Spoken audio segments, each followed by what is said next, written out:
Good morning, everyone. Welcome to our first ISO 20022 Industry Migration Program All Participant event. I'm Rob McGee, the Program Director, and I'll be taking you through this morning's session. Just a little bit of housekeeping to begin with. All attendees are asked to stay on mute for this session. However, you can submit questions through the chat channel in your Zoom control panel, and we'll pause a couple of times during the session to answer as many questions as time permits. If you're not using Zoom but have questions, you can email them through to us at iso2022@auspaynet.com.au. We are recording this morning's session, and we'll share the link once the recording is ready. We'll also try and capture and answer any questions that we don't get to in the live session, and we'll share them along with the recording. For those watching the recording of the session, you can still submit questions to us via iso2022@auspaynet.com.au, and we'll answer them as they come in. The agenda for this session starts with some opening remarks from our steering committee chair that I'll introduce to you in a moment. Then I'll take you through an introduction to the program. Members of our PMO team will present a deeper dive into our active working groups, participant reporting and QA function, where we'll pause to answer some questions. Then we'll have a panel session moderated by AusPayNet's CEO, Andy White, followed by some more questions from the chat channel. I'll then step you through where you can get some further information, and we'll finish with some closing remarks from our steering committee chair. We plan to fit all that into the next 90 minutes, so it's with great pleasure that I'll hand over to Paul Leave, the chair of our program steering committee, for some opening remarks. Paul. Thank you, Rob. I'd like to add my very warm welcome as well as Rob's. My name is Paul Layoff, and I'm honoured to be the independent chair of the ISO 20022 Migration Steering Committee. There's a certain sense of déjà vu in this role, given my earlier role as the independent chair of New Payments Platform Australia. The progress that NPP has made since its launch is testimony to the hard work the initial NPP steering committee put into it in its formative years. I'm seeing the same level of effort and commitment in the early days of IMSC as the committee has become known. It's clearly evident that the work of the IMSC is critically important for both the payment system as a whole, as well as for individual participants. The Payment System Board, in its recently released annual report, identified our work as a key strategic issue for the Australian payments industry. By way of background, SWIFT announced its plan to migrate cross-border payments using its network to ISO 20022 by November 2025. In 2019, the Reserve Bank and the Australian Payments Council undertook industry consultation on this issue and published its conclusions in February this year. As a result of this, the industry-led migration program has now commenced. The project is being managed by AusPayNet and overseen by a steering committee comprising myself, Andy White, as CEO of AusPayNet, and senior executives from the 4 major banks, 4 other financial institutions, and the RBA. In addition, representatives from SWIFT and NPPA attend our meetings as observers. The steering committee has now met 4 times and has its last meeting for 2020 next month. Early signs are encouraging. A number of working groups have been established and are working well, and we've appointed PwC to assist us with quality assurance.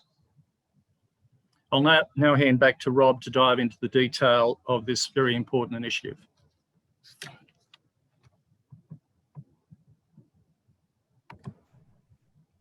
Thanks, Paul. So what I'm going to begin with is a bit of an introduction to the program. I'm going to give you a general introduction to what's changing, what our objectives are, our timeline and roadmap, and I'll also describe our governance approach, including working groups and the PMO. So in terms of what's changing, I thought it would be useful to step through a high-level summary of the key changes. So there will be a new second HVCS feed into the RITS system using a new SwiftNet partial Y-copy service.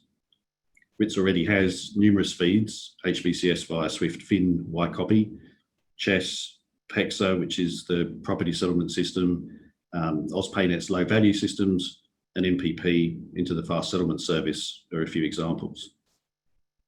The work that RBA needs to do to support our program is similar to what they're already doing to support the ASX CHESS replacement and that move to ISO 20022. HVCS participants won't need to replace their Swift-related infrastructure. You'll be able to use the same connections into the Swift network that you use today for HVCS, but you will need to consider the potentially much larger ISO 20022 message size for your systems and your links into Swift. What you'll need to do is upgrade your Swift Alliance access to a new version that allows support for both the existing Fin service, which is what you use for MT, and the new Interact service needed to support MX, which is the ISO 20022 Swift message.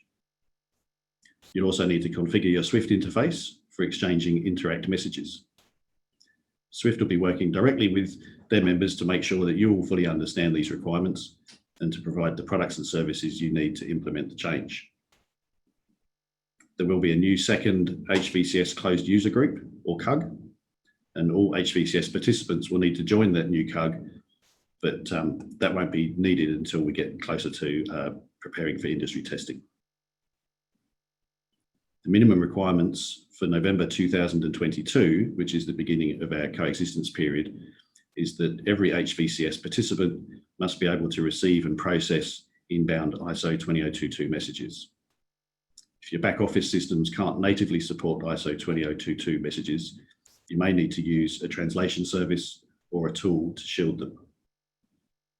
You'll have until November 2024, which is the end of our coexistence period, to migrate your outbound HVCS messages to ISO 20022, except for intermediaries who are required to pass on ISO 20022 messages if that's what they receive from their offshore counterparts from the beginning of coexistence. So really, your main changes are about upgrading your Swift interface, about your many systems that will feed into or receive messages from that Interact service via your upgraded Swift Alliance access or gateway, and managing the operational and procedural impacts to your back office systems and operations.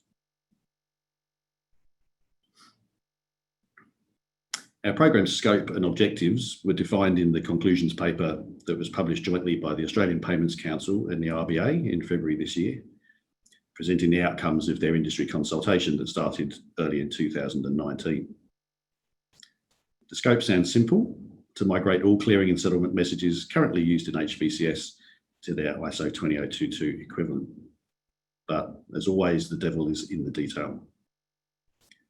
In doing that, our objectives are also to develop HVCS ISO 20022 based guidelines to support enhanced content and structured data for reporting, investigation and reconciliation messages, and for optional customer to FI and FI to customer messages. So some of those objectives I think will sound familiar to you if you were involved in the MPP program. In terms of the program schedule, we're taking a phased approach, and our timeline's already been widely publicised through various program documents and also in our monthly newsletter, The Migration Messenger. The program timeline covers 4 distinct phases: planning and design, which is happening now through to March 2021. Then a 1-year build phase from April next year through to March 2022. 6 months of industry testing from April 2022 to September 2022. And then 2 years of coexistence that I mentioned before, which begins in November 2022 and ends in November 2024. So we're currently in the middle of the planning and design phase, and by the end of that phase, we aim to provide you with all of the information you need as input to your internal system build projects. Our governance structure, which is shown on the picture in front of you, is loosely based on the one used for the MPP program, and also based on the direction provided by the RBA Payments Council conclusion paper. It comprises an independent steering committee and a program management function overseeing 5 sub-projects aligned to each of the working groups shown in the picture. The Steering Committee will provide regular outward status updates to the Australian Payments Council, to the Payment System Board, the AusPayNet Board, and the HVCS Management Committee. It has decision-making authority during the program and overall responsibility, accountability, and authority for program delivery. We now also have an independent external QA partner, providing objective oversight of the likely future performance of the program. This function will carry out regular program quality audits, whilst also monitoring individual participant project performance. The PMO will track remedial actions identified through that QA process, and that QA service is provided to us by our partners at PwC. The PMO team is made up of me, of Mel, our program coordinator, Will and Leanne, our project managers, and Az, Kat, and AK, providing all the other PMO support functions. There's some details around our team members in one of the recent editions of the Migration Messenger, and I'd encourage you to have a look at that if you haven't seen it already. As I mentioned, we have 5, or we will have 5 sub-projects and corresponding working groups. We're going to deep dive into the active ones this morning. This structure is loosely following the MPP model, which proved effective and popular with industry participants during that MPP program. The testing and governance groups don't get much of a look in this morning, but they really only come into play at a later phase of the program. There is a slide that you'll see a bit later this morning that shows the respective timelines for each of these working groups and sub-projects. Our approach to working group composition is broadly based on seeking a mix of majors, local and international participants, naturally with a focus of those with larger market share. Of course, we include the Reserve Bank and other key stakeholders like SWIFT and MPP in most, if not all, of our program activities. But having said that, we strongly encourage every HVCS participant institution to nominate what we call readers for every group. These readers will receive notice of meetings, agendas, papers, minutes, and also have the opportunity to provide input via the PMO. But for logistical purposes, we limit attendance at working group meetings to those identified as working group members. But so far, this model is working well. So now we're going to run through a more detailed deep dive into a few areas of the program with PMO team members, starting with project managers Leanne and Will, and then our program coordinator, Mel. So first, I'll introduce you to Leanne, who's going to take us through our approach to design and requirements. Leanne. Thanks, Rob, and hi everyone. Thanks for joining us today. The Design and Requirements Working Group, affectionately known as the DRWG, is tasked with developing the technical specifications for the message usage guidelines in accordance with the ISO 20022 standard and compliant with regulatory requirements. The goal is for the HVCS guidelines to be aligned and harmonised with the guidelines already published by the High Value Payments Plus Group, the Cross-Border Payments and Reporting Plus Group, and where possible with MPP. Rob's already touched a little on the scope, so I'll just go through a bit more detail. The scope of the message usage guidelines, or the MUGs, covers the following: the migration of all legacy HVCS clearing and associated settlement messages to ISO 20022, which broadly speaking covers the migration of messages exchanged between SwiftNet copy service and FIs, messages exchanged between SwiftNet copy service and HVCS, messages exchanged between SWIFT and financial institutions, and the FI to FI messages. The working group will also develop ISO 20022 messages for reporting, investigation and reconciliation messages, and for the optional customer to FI and FI to customer messages. The DRWG attendees are a mix of ISO 20022 subject matter experts, HVCS participants, and a representative from the RBA. The current representatives on the DRWG are from ANZ, CBA, NAB, Westpac, Citibank, HSBC, JP Morgan, and Macquarie Bank. Our representatives in the working group are accountable for addressing the scope detail I've already described, with the expectation that they come to the group with a deep knowledge of SWIFT messaging, ISO 20022 formats, and the high value clearing system. We also ask each of our participants to be committed to attend the working groups on a consistent basis and be prepared to return the feedback on the message usage guidelines on behalf of their organisation on the due dates we have agreed. SWIFT and MPPA are also represented on the DIWG, acting as SMEs to present formatting options, provide input, and to respond to requests for further information or explanation of the messages. The approach taken by the DIWG to get underway with defining the mugs was to first agree a schedule to work through the message sets included in scope.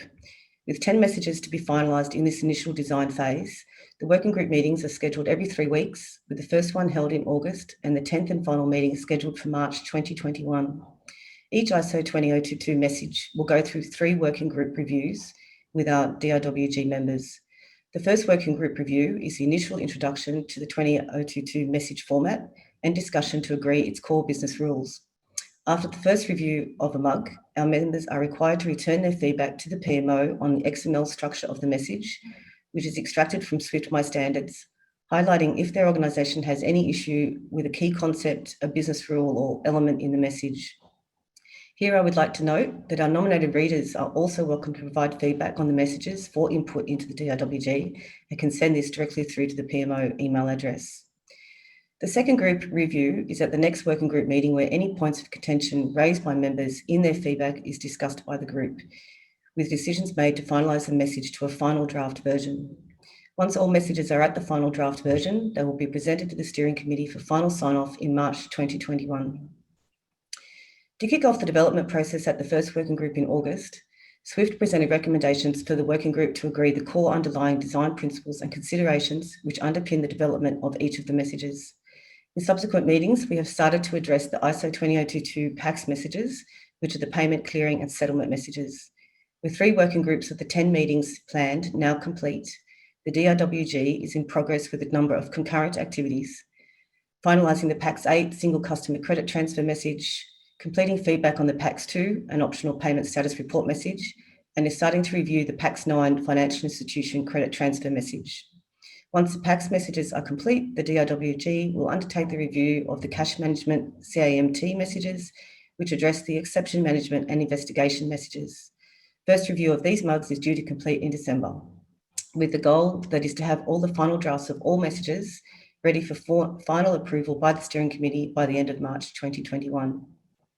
Once these first 10 messages are approved, the DIWG will start the review of the payment initiation messages, and further information on the proposed timelines for these will be provided at a later date.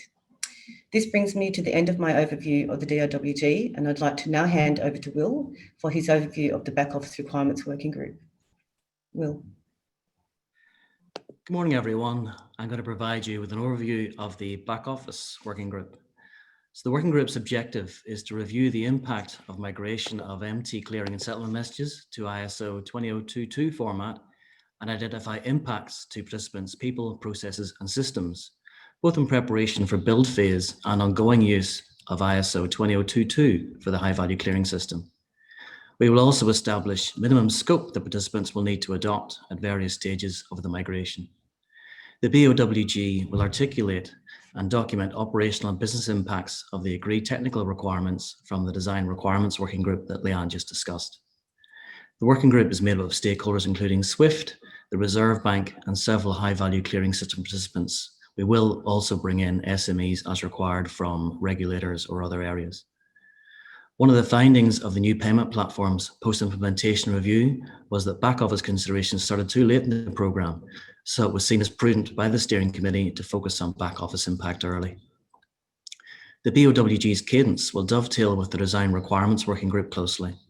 As the message usage guidelines are approved by the DRWG, we will assess the impacts and workshop expected market practice to drive consistency across the industry.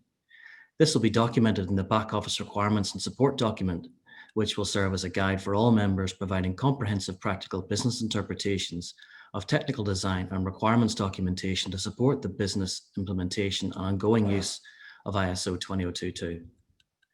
To date, we've had 2 meetings. Scope items have been reviewed with inputs from 3 categories. The first being design principles and considerations, which is items such as character sets and new attributes such as the unique end-to-end transaction references and legal entity identifier. We also have the detailed message user guidelines that Leanne will approve with the DRWG, and then key scope items and processes as identified by participants prior to the September meeting. Currently have 21 items, which isn't closed yet. We have the impact of the increased remittance information with a richer data set. With the increase in data elements, there'll be obvious advantages to the anti-money laundering, counter-terrorism funding sanctions screening. With the data retention and archiving, we will need participants to review their transactions forecast volumes, and with the increased size of MX messages over MT, understand the impact of their storage hardware capacities. We'll look at IFTI and other regulatory reporting. We'll also explore the impact on continuous link settlements, so sending and receiving cross-border transactions on different message versions. We'll have a look at the impact of incident management and how this may change it. We'll also explore the use of concurrent closed user groups. So we'll have a CUG for MT and a CUG for MX. What happens if the two mix? And then also related to that one, the truncation and impacts of participants who have not yet migrated receiving MX format messages, what will happen to that increased data. Other items we'll look at is the use of the AusPayNet administered BIC BSB directory. So in discussions with the Reserve Bank in the run-up to the first meeting, it was felt that the BIC BSB directory should be reviewed to understand if the current functionality is still fit for purpose. Workshops are underway with a subset of our members looking at each of these items. So the first workshop will take place early next week with four stakeholders in the PMO reviewing and then circulating and discussing the wider group. So once these are accepted, they'll be added to the relevant section of the back office requirement and support document. Readers to the group are also welcome to provide input to these scope reviews. The goal is to provide version 1 of the back office requirement support document to participants prior to entering build phase at the end of March 2021. Then the focus becomes support rather than input to requirements in the lead up to the coexistence from November 2022. Now I'll hand over to my colleague Mel, who will discuss the project delivery workstream and member reporting.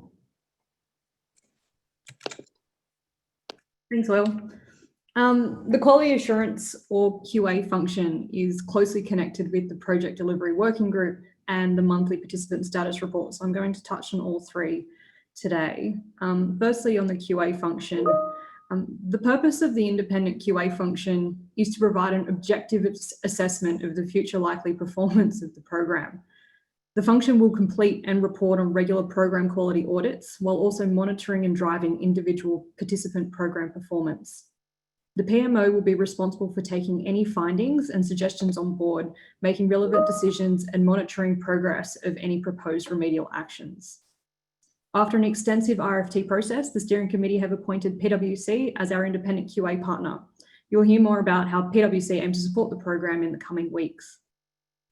The scope of the QA function is split into two. On one side, the PMO itself will be assessed to ensure we're adopting best practice in our running of the program. On the other side, every HVCS participant will be assessed to ensure the industry is progressing through the program together. While the PMO will have a few extra checkpoints in these early phases of the program, the PMO and participant assessments will align with the commencement of stage gate assessments. These reviews will be driven by milestone tracking rather than the calendar, and will be particularly important in ensuring all participants are keeping to schedule and tracking against industry milestones. These risk-based reviews will be required to independently assess the status and issues associated with each participant's program. They'll be useful in providing an independent confirmation of key risk areas and other aspects of program delivery risk. Participants will shortly be categorized into 3 profile categories. Level 1 will include all HVCS participants offering intermediary services that also have a HVCS market share of more than 2%. Level 2 will include all other HVCS participants offering intermediary services and those participants with a payment system market share of more than 0.5%. Level 3 will be all of the other participants. These profile categories will be used to determine the depth of the stage gate assessment required. So a level 1 will require a deeper dive review into their internal projects compared to level 3s who might only need to submit a survey or questionnaire. This brings me to the project delivery working group. This group will facilitate the implementation of the QA guidelines. Other objectives of this working group will include providing a forum for the delivery leads of each participant to share their status, risks, issues, dependencies, and learnings. They'll also assess and review the industry progress against scope, plan, and milestones, examine and discuss common risks, issues, and dependencies and their mitigations across participants. They'll also provide recommendations for any escalation to the Industry Migration Steering Committee. Finally, they will facilitate change control for the changes to agreed plan and milestones. So while this group will track industry plans, milestones, and deliverables, they'll provide an avenue to discuss common participant challenges, risks, and also provide the channel for program participant communications and engagement. It will also provide an end-to-end framework for participant status reporting to the PMO. I'll come back to that in a little bit. The project delivery working group will consist of delivery leaders from each respective HVCS participant who are accountable within their organisation for schedule and milestone delivery, status reporting, including risks, issues, dependencies, and mitigations, and the agreed deliverables to stage gates. Coming back to those participant profile categories I mentioned earlier, those participants categorised as level 1 and level 2 must provide a representative to sit on this working group. This will give the program a direct feed into those participant banks. Participants categorised as level 3 are welcome to nominate a representative to join the group. However, this will be optional. SWIFT and NPPA will also be invited to join the group in their capacity as SMEs to provide input and feedback based on their previous experience in managing a similar scope. A formal request for working group nominations will be sent to all HVCS participant program contacts in the next week. We're targeting early December for the first meeting before meeting virtually every other month through to the rest of the planning and design and build phases. I expect this frequency will increase during the industry testing phase in 2022. Moving on to my final topic, the participant status reporting. As an important feed to both the QA function and the project delivery working group, all HVCS participants will be expected to provide a monthly status report to the PMO. The report will be in a survey format and will ask questions on your individual project health, priority, risks and issues, key milestones and deliverables, and also have a section for any requests for support from the PMO. The PMO will use this data to track how we're progressing as an industry, ensure we're meeting the scheduled milestones. Further information on exactly how that reporting will work, including format, deadlines, and submissions, will be provided in the coming weeks. That's all from me today. Back over to you, Rob.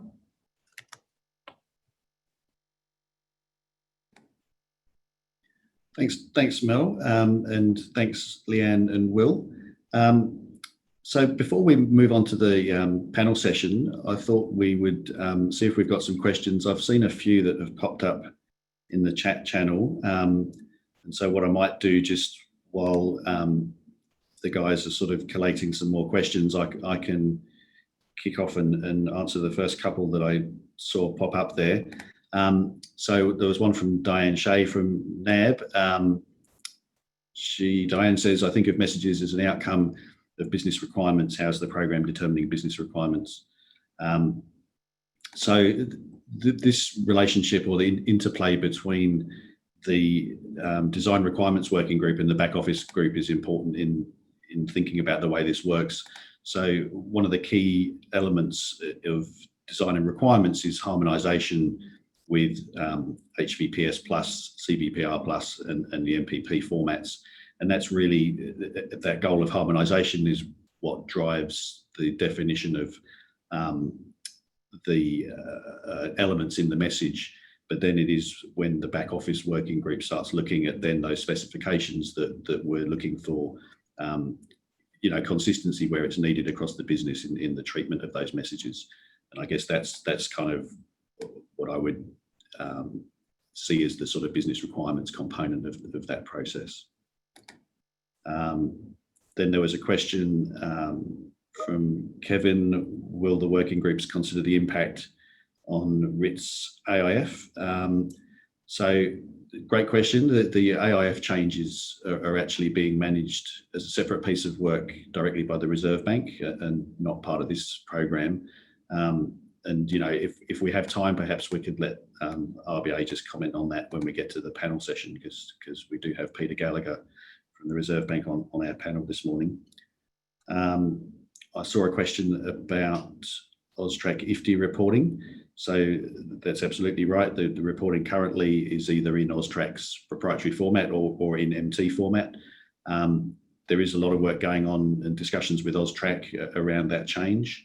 They did, AUSTRAC some time ago, agree in principle and subject to their internal approvals and funding and so on, to support the industry's desire to report to AUSTRAC in ISO 20022 format, i.e. you just report what you get. And we're still working through gaining some more formal commitment on that reporting obligation from AUSTRAC. And we'll just keep the industry participants advised on our progress on that. Mel, have you got more questions that you can feed through to me? Yep.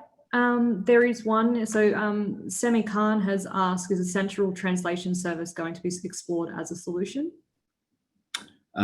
Okay, so that is something that Swift have been talking about. The appetite for that as a shared utility, if you like, is still to be determined, but there are a range of translation services provided by Swift, and they can either be done in the cloud, so to speak, or within the Swift network, or I guess for participants with bigger volumes, there are options to think about implementing a translation service within your own infrastructure, and there's plenty of information we can provide on that, or Swift can directly, in terms of translation services. We also have one from Ehud Tamir. So what about RITS and AustraClear MT198 messages? These are not listed on that previous slide. They're not. So AustraClear, we have had some discussions with the ASX, and they're looking at a migration to ISO 20022. It may be on a slightly different timeline to ours, but they're looking closely at trying to align to what we are doing. But we're not managing the migration of any changes within any ASX systems. We've also had a couple of questions come in via email. So Michael has asked, how does Swift's transaction management platform feed into the program? Okay, great question. So really our focus, although our timeline is driven by aligning to the changes to cross-border messages, but HBCS is about domestic payments, and our focus is on HBCS migration. The TMP allows a lot of flexibility in the way that the participants can begin to adopt ISO 20022 for cross-border. So the TMP itself doesn't really have a role to play in domestic payments, and it certainly won't do initially, but it comes into operation from November 2022. So it aligns with the obligation on domestic participants or HBCS members to be able to receive ISO 20022 from that time. Boon Sengo asked, when will the details about the QA stage gate assessments be provided, particularly in terms of the bank's categorisation and timeline for the assessments? So Mel, you can probably answer that one. I can. So we have published some further information, I guess, more than this slide that's up at the moment. We provided that in the Migration Messenger last month. We are more than happy to send out further information, or I guess that information again if you haven't received it. But there is a pretty handy graphic on there that does show the estimated month that each of those stage gate assessments will fall into. It also provides we will also provide the list of banks categories when we do send out that formal request for nominations, and so that will come out in the following week. Okay, so have we got more questions, or maybe we could give a bit more time to our panel session? There is one more that I just wanted to touch on. So we have a question from Robert. Why does the coexistence period for this program end in November 2024 instead of aligning with SWIFT's cross-border coexistence period in November 25? Yep, excellent. That was a decision that we did give some careful consideration to, and because the end of 2025, when SWIFT's support for coexistence goes away, is a hard deadline. We felt that it would give us a bit more flexibility if we set ourselves an earlier target to give us some contingency if any participants are really struggling to get their migration completed by the end of 2024. And that was really the main reason. Awesome. I think we can go to the panel then, Rob. Okay, so I will just mention if we haven't picked up your question off the chat, then please don't worry. We will be able to go back through and make sure that we capture any that we've missed today in the live session, and we'll document the answers to those and circulate them with the recording of this session. So having said that, I'm going to hand over to Andy White, who is going to moderate our panel session. Andy. Great, thanks, Rob, and thanks everybody for some great questions. I'd mirror the point about keep them coming. It'll make the panel session much better if it's interactive. So I'll keep an eye on the chat and save some time for the end of the panel for those questions. So joining me today, I've got Peter Gallagher, who's the Deputy Head of Payment Settlements at the RBA. I've got Danielle Johnson, who's the Head of International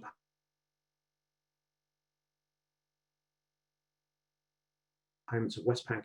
I've got John George Palakis, who is the Head of Group Payments at ANZ. So welcome to all of you. I might start with Peter, actually.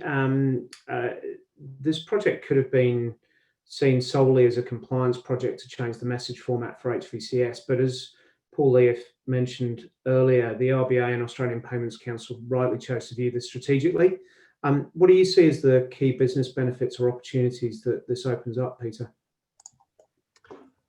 Thanks, Andy. Yes, we definitely think that the migration is a strategic step forward for the payment system, because it's going to modernise the way we exchange our high-value payments, and it'll allow then a whole series of other changes that'll improve the way that we can all use the payment system.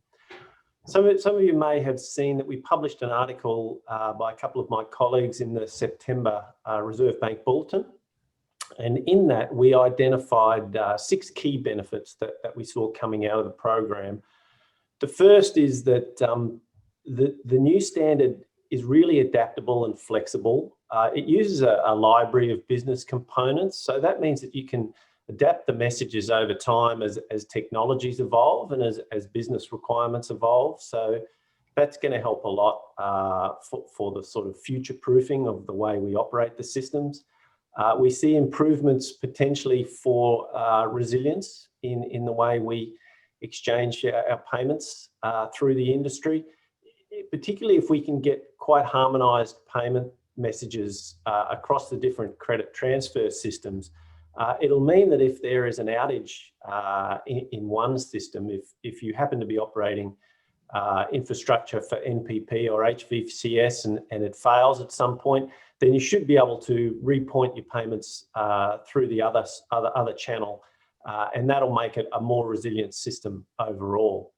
The data structure and the capacity of ISO 20022 messages is much better. We can carry more business information, and the data is structured, so that makes it much easier to be read by automated technologies and improve our straight-through processing. And that's going to help efficiencies, because as the automated technologies read and target specific information in the payments, it's going to speed up the end-to-end processing, and that also includes dealing with exceptions. So there'll be hopefully less manual intervention required as we process payments, and of course it should make it a little bit easier for processing of cross-border payments between international and domestic systems, because the formats will be much more similar. So all of this opens up opportunities for innovation. We should be able to offer some new services and hopefully improve the quality of our existing services for customers by doing things like including invoices in the payment along with other remittance information. And that'll help a lot of reconciliation processes and help business do their work. We might also include things like tax information or URL links to documents. So there's a lot of opportunity to innovate more with the new system. And the final benefit that I see and I wanted to touch on today is the fraud and financial crime management aspect. With structured data and being able to automate processes, it makes it much easier to target the specific information that we're looking for when we're doing our screening and monitoring. And that should make it easier and more effective to do our fraud and financial crime management. So overall, Andy, we're expecting considerable benefits from the project to be realised over time. Thanks, Peter. That's an excellent start, and I'd certainly echo those points around resilience, innovation, and financial crime. I think there are great opportunities there. So a question for Danielle, John and George, and I'll go in that order. So start with you, Danielle. We've also known through SWIFT about the cross-border changes coming for some time. RBA and the Australian Payments Council, their consultation began early last year in 2019. When did your organisation ramp up its work in this area? Yeah, thanks, Andy. So from a Westpac perspective, we started mid-2019 really trying to get senior management across the changes and understand what it meant. I think a lot of work had to be put into to really get people to understand what sort of change this was and how big it was, and obviously the fact that it is a compliance that for us to continue doing payments, you need to actually do this change. Talking about standards sometimes isn't the most sexy conversation. So that probably kind of happened throughout mid-2019. And then the second big thing was around how do we fund it, or how do we get it started, and what does that look like? So we really kind of worked hard to get that seed funding assigned to us, and that probably took us through till the end of 2019. So beginning of 2020 was when we really kind of kicked off looking at what this program would look like, standing up steering committee and doing the normal kind of program management pieces across that.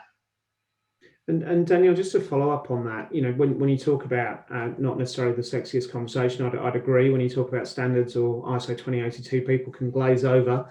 But did some of the business benefits that Peter spoke to, was that sort of part of the way of changing that discussion within Westpac?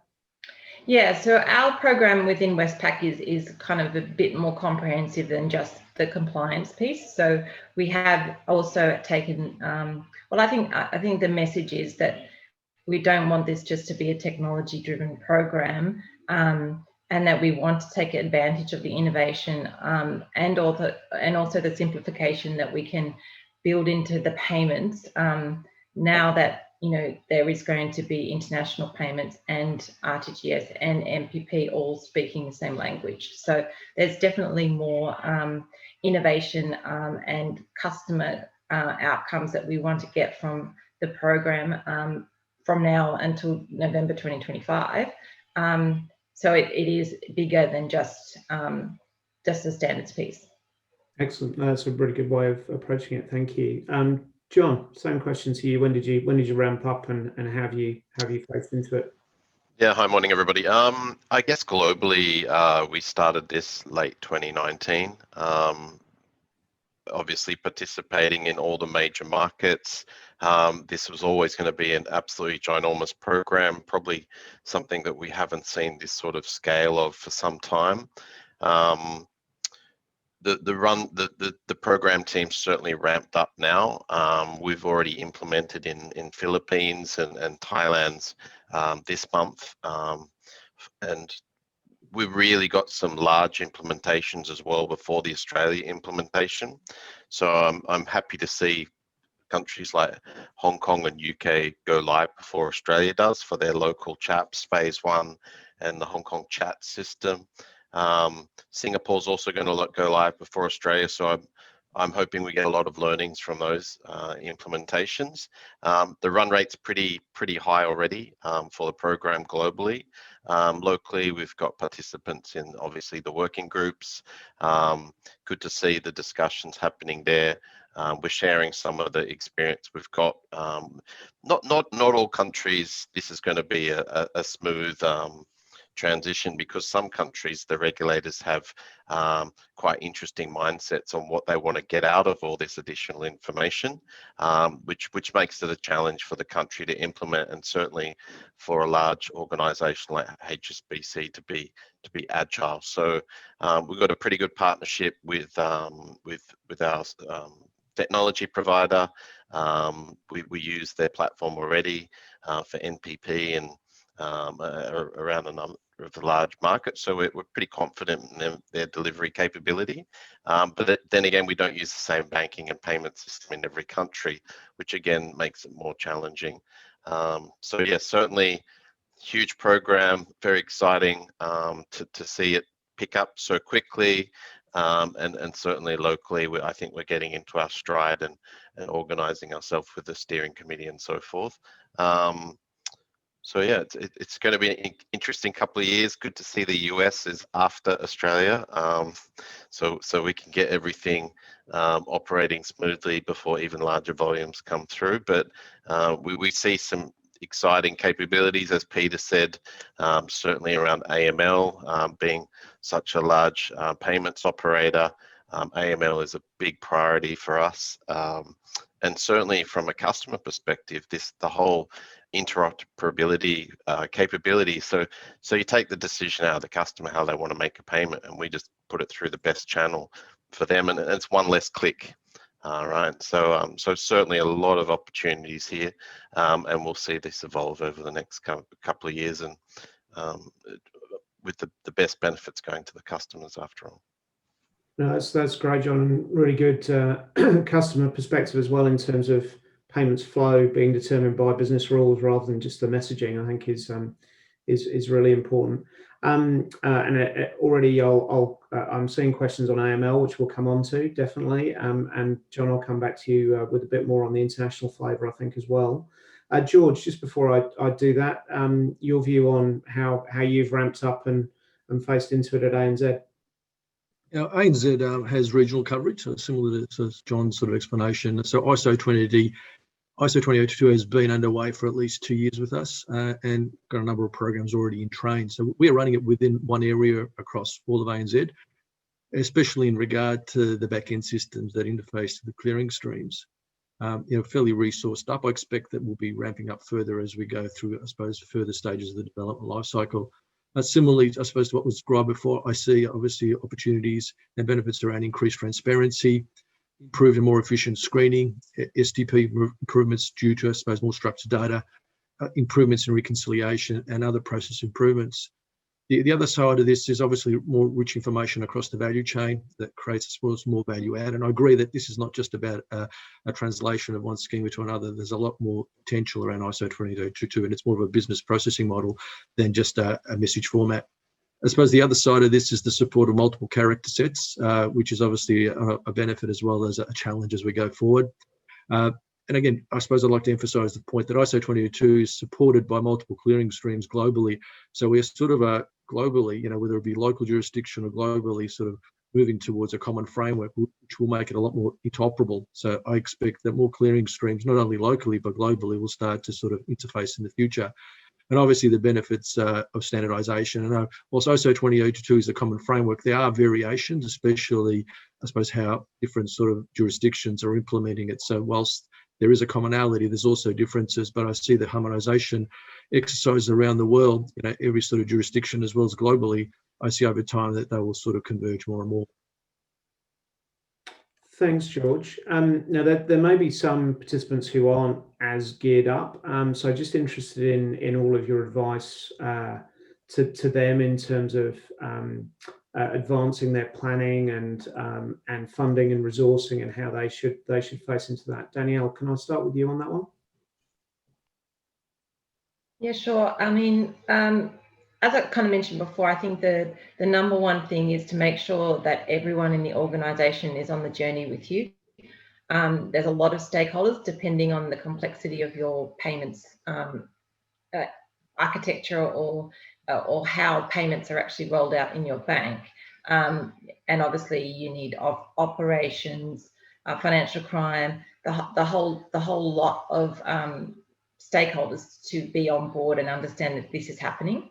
And that also includes the customer. I know that there is like file formats and there's going to be education that we'll have to do to our customers as well.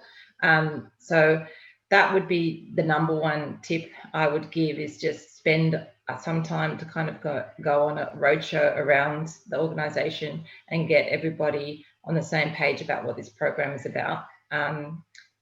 Probably the second thing is resourcing. I think you've probably seen some of the other banks are a bit more ahead, but the actual Australian market doesn't have that many SMEs in the ISO space. So, it's good to kind of get out there now. And if you don't have that expertise in the bank, just to be considering who's available and sourcing those resources as soon as possible. So that would probably be the top two I'd have, Andy. Great, thanks, Danielle. John, what do you want to add to that? Oh, look, I think it's getting the actual messaging in is the first challenge, right? And I guess and prioritizing what you want to leverage off the back of that. We touched on improving STP. I think really the STP improvements will probably not be realized until we drop the MTs. I think that could cause us to go back to what our original statistics were, depending on how many participants have moved to MX. And I think the address standardization is going to be a big challenge, knowing we all have underinvested in our banking systems and still use simple formats for address capture. I think globally that's going to be quite a big challenge, and 2023 looks like it's a long way away, but that's a big challenge for the business to make sure everything's formatted and you've got the big conversions happening. So I think that's something also to look out for, and something worth probably considering to do earlier, and not leaving it too late and end up with any data issues which could affect your payments processing. So as Danielle said, yep, ramp up, get the engagement. This is not an IT project by any means. This is really moving the way we handle our payments moving forward. Thanks, John. George, from your perspective? So probably number one thing I'll highlight is I think it's important that you produce an end-to-end view of ISO 20022 for your organisation, take into account business, operations and technology. Very important that you understand your landscape and ecosystem end-to-end. And from there, really to determine where ISO 20022 is mandatory, which parts need to be sort of ISO 20022 compliant, which are desirable and which are agnostic. Then I highly recommend that you onboard architects, ISO 20022 analysts, subject matter experts to help you work through your scope, your dependencies, your critical path and prioritization. And very importantly, I think, we're not the only ones doing this type of initiative globally, and locally, of course, there are companies in countries that are migrating to ISO 20022. So there's a lot of leveraging to be done. Sessions like today, I suppose the community support that's being provided will allow us, I suppose, to learn from each other. I suppose the ultimate outcome is that we all align. It's a very important initiative in that regard. I think very importantly, again, to stress, get an end-to-end view of ISO 20022. Where is it critical and what do you need to do to be functional? It's probably the most important part I'd like to stress. Thanks, George. And staying with you, where do you think the steering committee can help on this? Oh, there are many aspects to this. I suppose the point from, again, sort of elaborating on the previous comment, this is an end-to-end proposition. This isn't necessarily just putting in the translator one place and it sorts out all your issues out. I think all participants must align. I see the steering committee playing a very important part in doing that. And it needs, I suppose, all participants to align for the system to function properly. I think the program will provide substantial support in attaining this outcome. Many different parts from the PMO and the QA activities, the working group outputs that sort of help us align and understand, I suppose, the business requirements more clearly. The project planning activities, importantly, the testing and how we need to align through that process. And Swift itself, and Swift is, implementing this or part of the implementations globally. So I think it's important that we leverage Swift as much as we can, but each other. And I think the steering committee, I think the PMO, I think the activities of today basically allow us as a community to leverage, learn and network more effectively. I see these are very critical aspects. And as I highlighted earlier, we're not the only ones doing it. So we need to learn from other countries and other participants as well. Thanks, George. And I think we're already seeing the advantage of having Swift and MPP on the steering committee. I think that's really, really helpful. Peter, just broadening that point, the program itself, how did the RBA think about how the program could help individual participants in this area when you were consulting on that topic? Yeah, I think one of the important things for us to front load is to try to get the messages defined early and then flowing that through to the back office expectations, because participants need to know what they have to build. So the earlier we can give them some certainty around that, the easier it is for them to put together their planning and their business cases and put together what can be quite complex projects and often can be a multiple number of projects in different business units that have to meld together within a bank. So the earlier we've got certainty on that stuff, the better. And I think that's an important element. Right, thanks, Peter. Okay, moving on to potential challenges. John, I might start with you. What could go wrong here? What do we think the areas that could be particularly challenging are? Oh, look, I don't think the timelines are anything that's not a challenge. Certainly, with something of this scale, there's many things that can go wrong. We could have resource constraints. Things might be missed. So I think it's really important, and I guess we're quite lucky that we can draw upon the experience that we've got in each country, and that's actually one of our goals, is to make sure that all the experiences that we get from each country implementation, we can help pull that back into local implementations such as this. So we sit in many local steering committees and working groups, helping that local industry deliver, and I guess we're fortunate in that way. We can learn from many areas, so that's why we've got a very strong global program to facilitate this.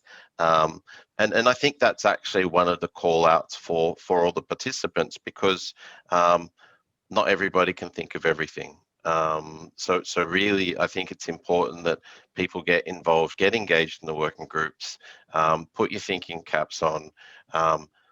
If you foresee issues for your bank, it's likely going to impact someone else. So voice up. Don't be afraid to think, oh, maybe it's going to impact us. It's probably going to impact everything if you've seen it. So I think it's really critical that people get involved. And I know the working groups are fairly short in that, but you can also share in chats and through email if you're not able to participate in all the working groups, and make sure you got the right people there. I think we're quite lucky. We've got some SMEs that have been around for a long time, and they know the complications with these sort of projects. So free up the right people, get those people that know how things work and how things need to look to work, engaged in coming up with the solution, because the quicker we can resolve those issues, then it's going to be easier for us when we've got more time to hit those timelines. Great, thanks, John. Danielle, same question to you. What do you see as the challenges, and how can we mitigate against those? Yeah, I mean, I think, and George brought this up, it's kind of starts with it mapping that end-to-end ISO journey within your own payments environment. Speaking from Westpac point of view, we do have some underinvestment there and some legacy processes.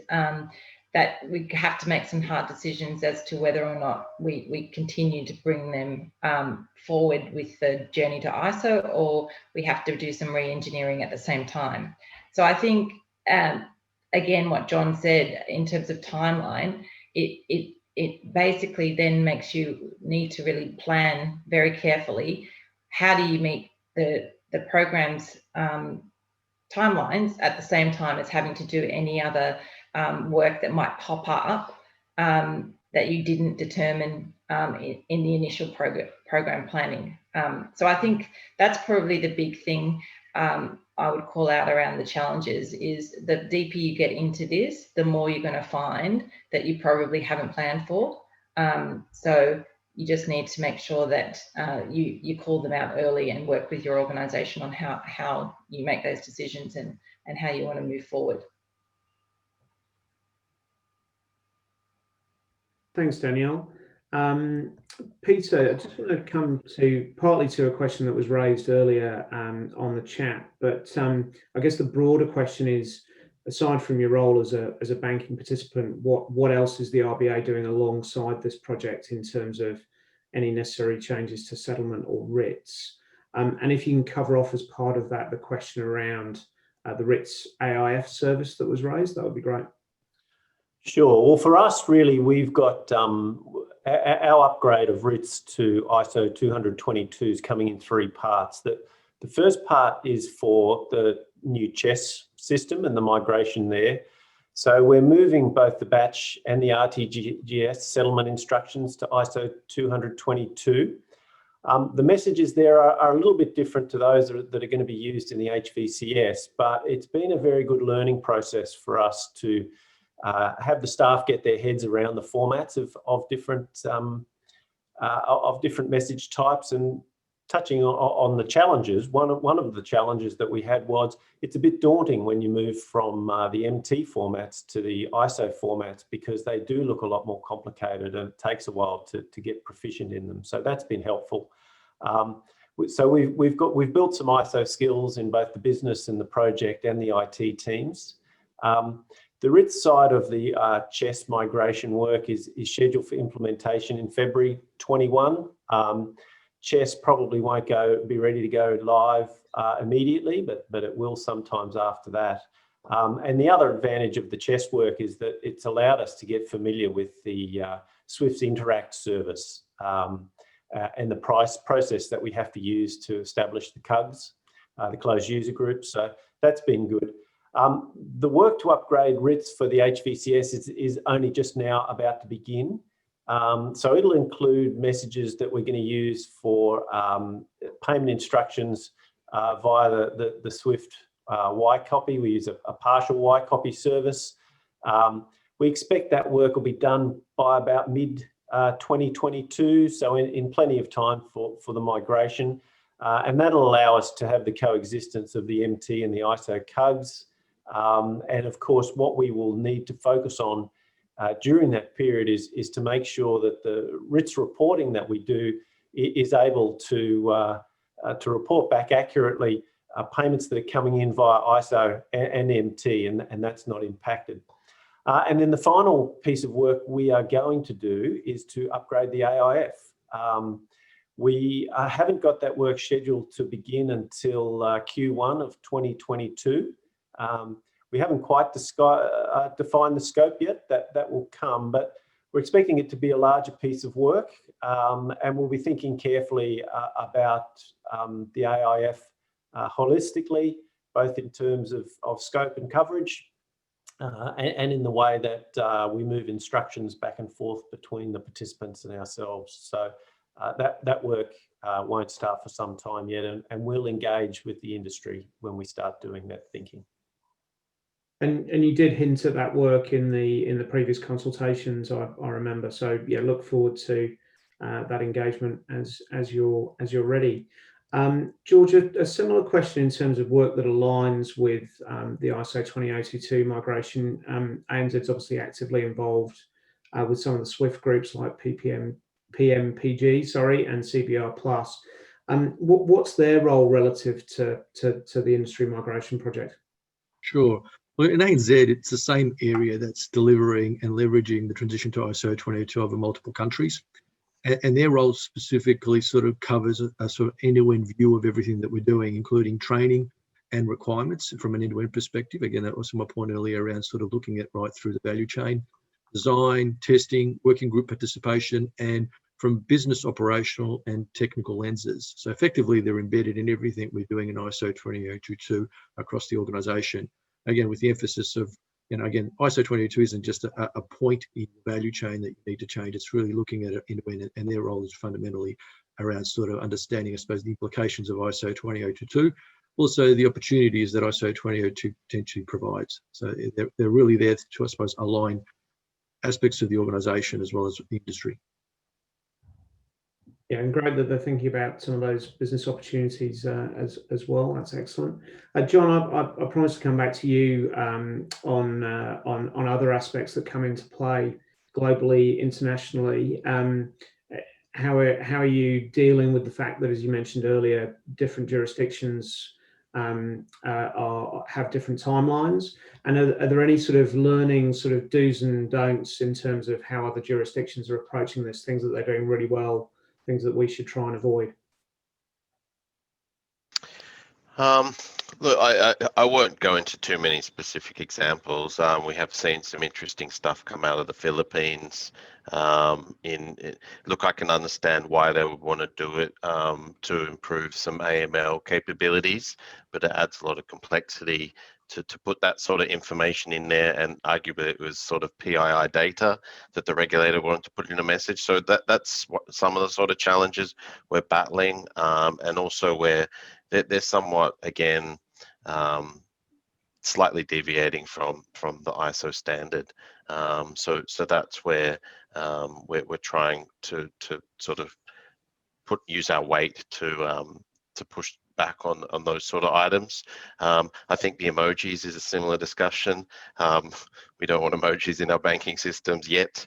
It's great for other payment methods, but probably not for your traditional RTGS or ACH payments. But yeah, I think it's a large program, and I think it's a huge investment for the individuals on the program. I think some of the challenges are going to be burnout with some of these global role players. So we're looking to get more and more support for them in how they operate. Obviously, we've got waves of implementations. It's literally like every couple of weeks, there's going to be another country going live. So for that, it's a huge effort for the program.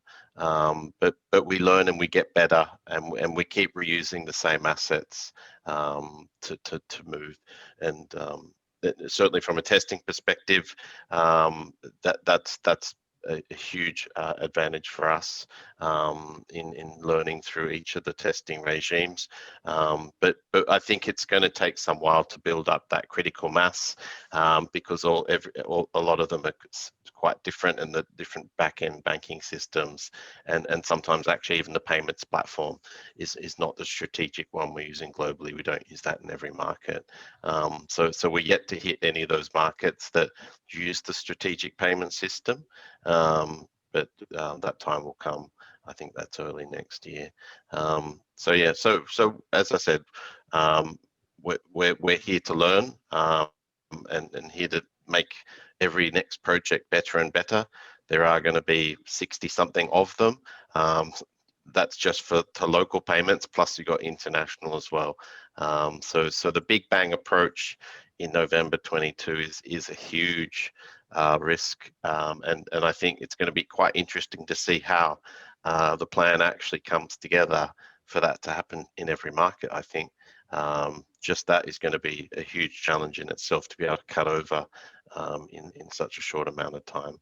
So yeah, we'll wait and see. I'm very interested to get really deep into the planning. As Danielle said, that's going to be what makes or breaks the timeline.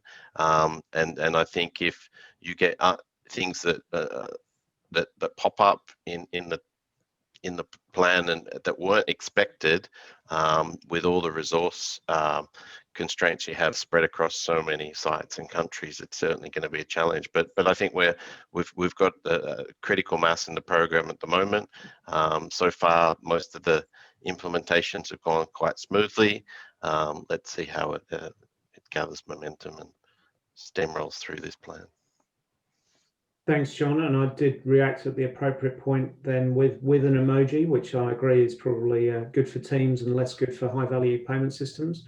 Danielle, back to you with just a question around as an intermediary bank, what extra considerations that you need to take account of with that role as opposed to those that don't offer intermediary services?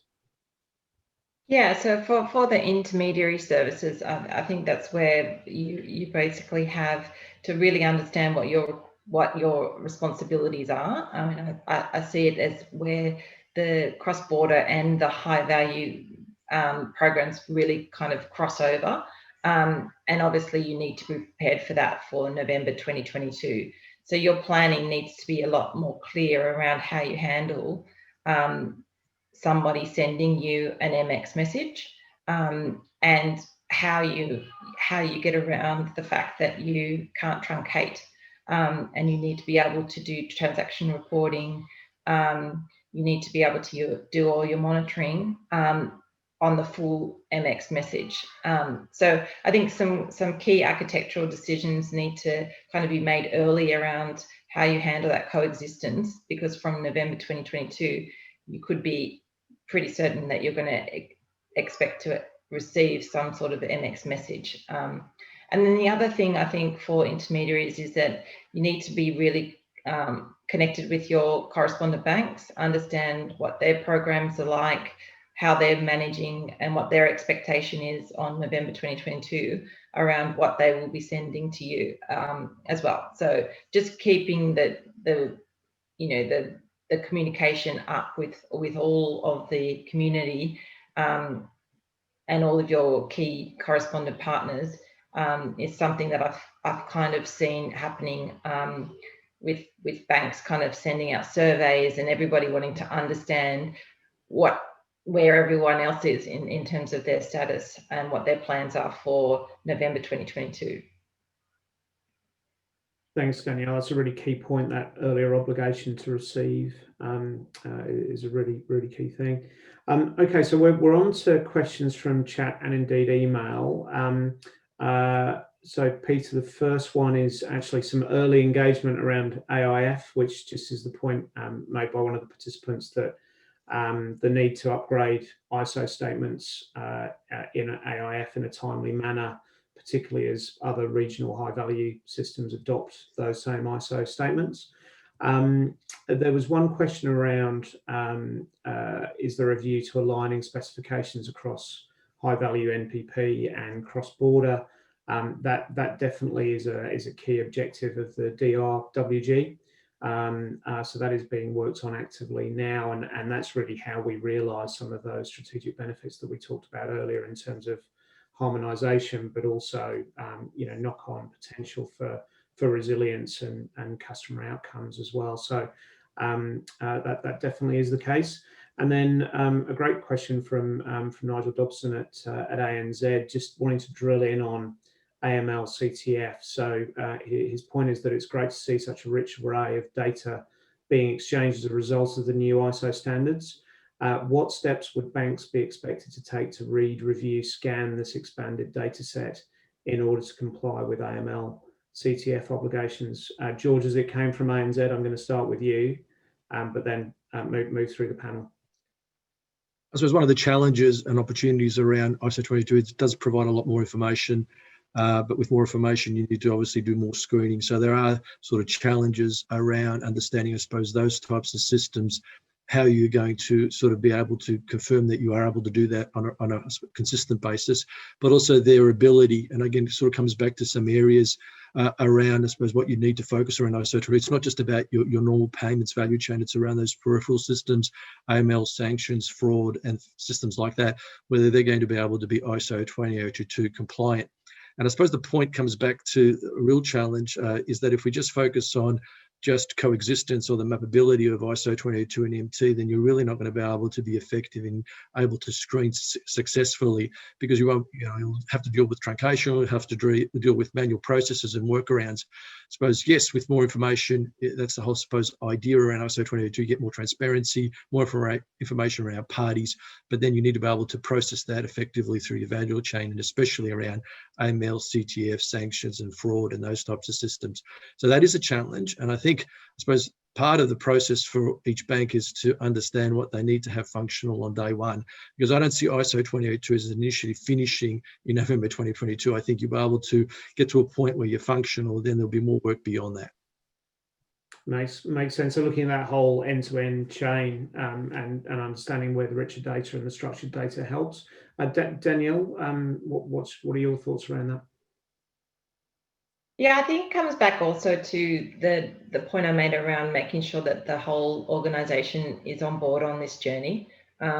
So financial crime needs to be a key partner, and they need to be on the steering committees. They need to be really working with you. And then I think also around the full operations groups that you have in the bank. So it's not just about whoever's doing payments, processing operations, or your risk and fraud operations. They also need to understand what this new message type looks like. There's a lot of organizations that would have, team members within their operations groups that have only ever spoken MT, right? So I think the training of the key areas in your bank that are doing things around AML and CTF is something that needs to be definitely in your plan. Thanks, Danielle. John? Oh, look, I think what George and Danielle said is very comprehensive. I don't think there's much I can add. Yes, I agree with the strategy of de minimis scope on day one, because I think if you start to add too much, you create more dependencies. So working out what you can get by with on day one, I think, is probably a key piece of work that needs to be done up front. And come up with your implementation approach. You really need to look at how you're going to implement. First up, how you're going to test that, and then look at possible phases after that. Keeping in mind you've got the address standardization in 2023, which will come around very quickly, and obviously getting off the MTs by 2024 November. Thanks, John. Peter, from an RBA perspective on that question? Oh, I think the message that's come through to me from the panelists, which I agree with, is that don't leave it as an afterthought. This is something that you really have to think of up front and plan for, and maybe you don't have to build it for day one or all of it for day one, but you have to understand how these processes are going to integrate into the overall project. Thanks, Peter. Mel, have we had any other questions on email? No, they've all come through the chat. Thanks, Andy. Fantastic. Okay, well, we're bang on time. So my final job is just to thank the panelists. So I get the easy job of just throwing the questions out. They get the hard job of having to think about them and answer them. So thank you, Danielle, John, George, and Peter. Back to you, Rob. Thanks, Andy, and thanks again to the panelists. That was an excellent session. So before we wrap up and before I pass over to Paul for some closing remarks, I thought this was a good opportunity for me to just point out where there are some good sources of further information. As many of you probably already know, at the end of every month we publish our newsletter, the Migration Messenger.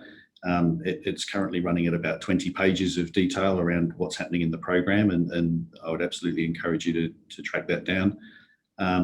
Earlier editions of the Messenger contain links to a range of recommended online SWIFT training, including material that covers some of the really basic stuff around, what is ISO 20022, and we've heard mention of how important it is to get your people trained up and understanding what's going on. So I would really strongly encourage you to look at that.